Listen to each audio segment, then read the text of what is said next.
Graça e paz, quem fala é Rejane Carraro. O tema da mensagem é Toque o mundo inteiro pela oração. Vamos meditar em 1 Timóteo, capítulo 2, do verso 1 ao 3, que diz: Admoesto-te, pois, antes de tudo que se façam deprecações, orações, intercessões e ações de graça por todos os homens, pelos reis e por todos que estão em eminência, para que tenhamos uma vida quieta e sossegada, em toda piedade e honestidade, porque isto é bom e agradável diante de Deus, nosso Salvador. Glória a Deus. Nós podemos tocar o mundo inteiro, sim, pela oração. E o apóstolo Paulo ele trata dessa verdade aqui nessa passagem, falando de 3 tipos de orações, que é a oração, a intercessão e ações de graça. A oração, ela começa com o sentimento da nossa total dependência de Deus. A oração, ela é a insuficiência humana que se aproxima da suficiência de Deus. As orações é o movimento da alma do homem em direção a Deus. É um ato de adoração a Deus, exaltando a Ele pela excelência de seus atributos e rogando a Ele pela grandeza de suas misericórdias. Já as intercessões, elas estão relacionadas com a súplica em favor de alguém ou de alguma coisa. É entrar na presença de Deus para Ele fazer uma petição no lugar de uma outra pessoa, se identificando com os problemas e a dor dela, crendo que nenhum pedido é grande demais para Ele, para esse Deus que é o Deus do impossível. E em terceiro, ele fala das ações de graça. É a nossa gratidão a Deus pelo que Ele tem feito. Orar não é apenas se aproximar de Deus para adorar por quem Ele é ou rogar pelas bênçãos, mas, sobretudo, agradecer pelo que Ele tem feito. A oração, ela transpõe todas as barreiras geográficas, culturais e religiosas. E Paulo destaca 3 alcances também desse tipo de oração.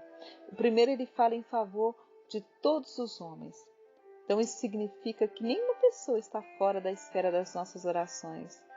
Nós devemos orar pelos salvos e não salvos, pelos irmãos e até mesmo pelos nossos inimigos. A expressão todos os homens, aqui nesse contexto, ela significa todos os homens, sem distinção de raça, nacionalidade ou posição social. Em segundo, ele fala em favor dos reis. Mesmo que essas autoridades sejam injustas e corruptas, como é o caso da nossa nação, infelizmente, nós devemos orar por elas. Em terceiro, ele fala em favor dos que se acham investidos de autoridade. Então, a palavra é muito clara em afirmar que toda autoridade procede de Deus e é ministro de Deus para coibir o mal e promover o bem. Isso está lá no livro de Romanos, capítulo 13, do verso 1 ao 3. Então, em vez de falarmos mal das autoridades, nós devemos orar por elas. E a pergunta é, com que propósito ou por que eu devo orar? Nós devemos orar para vivermos uma vida tranquila e mansa.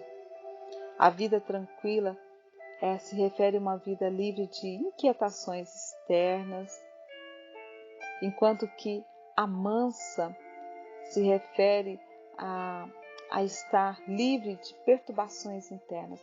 Isso nada mais é do que a paz de Cristo que excede todo entendimento. Então nós devemos orar para vivermos também com toda piedade e respeito. Devemos também orar porque isso agrada a Deus. O Pai, Ele se agrada de ver seus filhos orando e vivendo na dependência dEle, porque quem ora aprende a depender do Senhor. O Pai se agrada em ver seus filhos se colocando na brecha em favor de todos os homens, bem como de reis e das demais autoridades, enfim, de todos.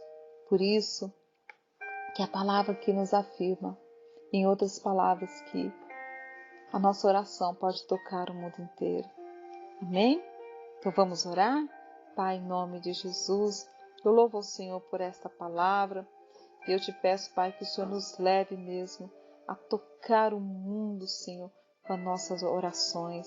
Nos leva, Senhor, a ter comunhão, a ter, Senhor, tempo para orar, para interceder, Senhor. E nos leva também, Pai, a ter corações gratos ao Senhor.